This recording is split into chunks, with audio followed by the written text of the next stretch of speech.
கல்யாணம்னு ஒண்ணு நடந்திருந்தா கூட அந்த அயோக்கியம் கூட வாழணும்னு இல்ல. தம்பி, கல்யாண விஷயத்துல பொண்ணுங்க போய் சொல்லுவாங்களா? இது என்னடா புது பொருளியா இருக்கு? நேரத்துல உங்க 2 பேரையும் காப்பாத்துறதுக்காக போய் சொல்லிருக்கலாம். கல்யாணம் ஆயிடுச்சுன்னு அன்னைக்கு அரசி சொன்னது எல்லாமே போய் தான். அதுதான் முழுக்க முழுக்க நிஜம். இந்த வீட்ல இருக்கான்னு எனக்கும் அக்காக்கும் முன்னாடியே தெரியும். தெரிஞ்சுதானே இப்படி பண்றேன்.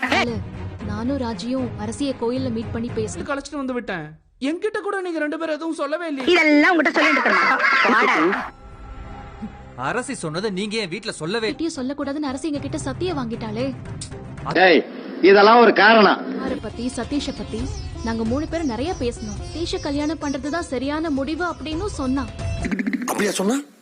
பைய அந்த குமார் அம்பா சமுத்திரத்துக்கு வேற வந்த. குமார் அங்க வந்தானா? எப்ப வந்தா?